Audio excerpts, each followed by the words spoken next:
الله عليه وسلم إن لقوم عيدا فهذا عيدنا الله أكبر لا إله إلا الله والله أكبر ولله الحمد وقال رسول الله صلى الله عليه وسلم من صام رمضان ثم أتبعه ستا من شوال كان كصيام الدهر أو كما قال عليه الصلاة والسلام الله أكبر لا إله إلا الله والله أكبر ولله الحمد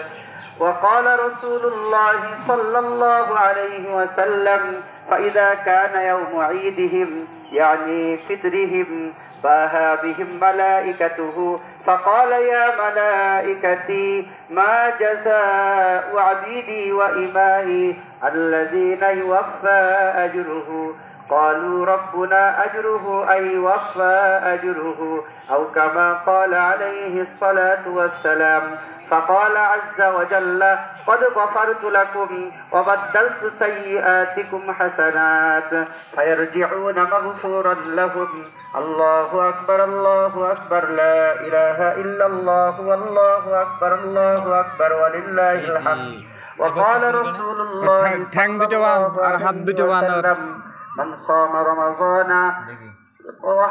إيمانا واحتسابا غفر له ما تقدم من ذنبه أو كما قال عليه الصلاة والسلام الله أكبر لا إله إلا الله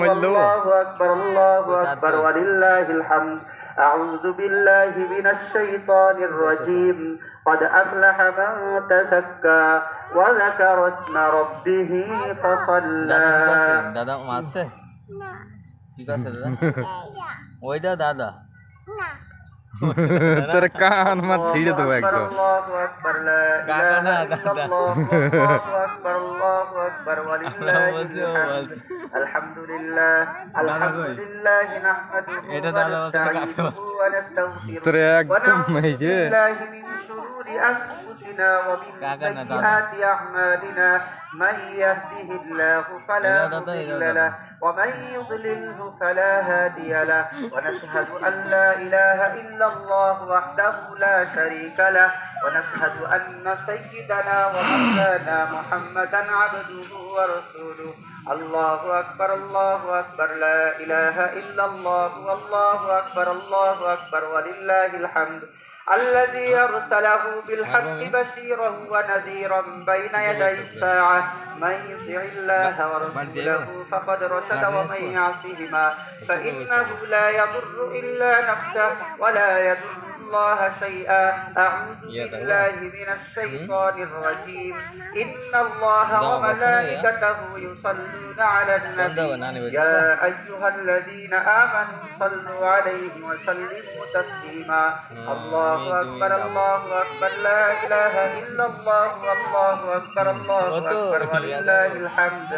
اللهم صل على محمد عبدك ورسولك وصل على المؤمنين والمؤمنات والمسلمين والمسلمات وبارك على محمد وأزواجه وذريته قال النبي صلى الله عليه وسلم أرحمني بأمتي أبو بكر وأشدهم في أمر الله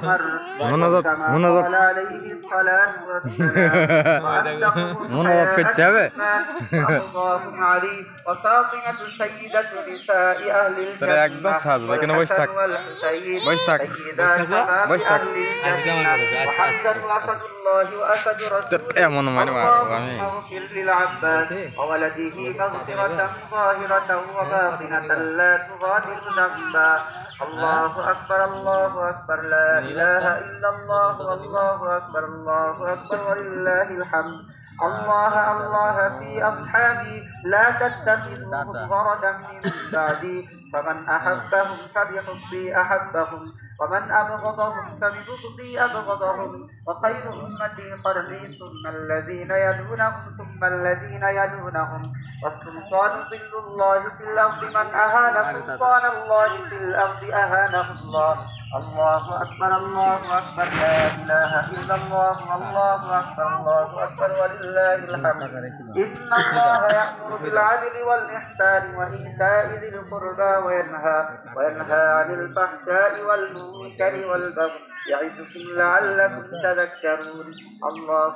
الله أكبر لا إله إلا الله الله أكبر ولله الحمد فاذكروني أذكركم واشكروا لي ولا تكفرون الله أكبر لا إله إلا الله الله أكبر ولله الحمد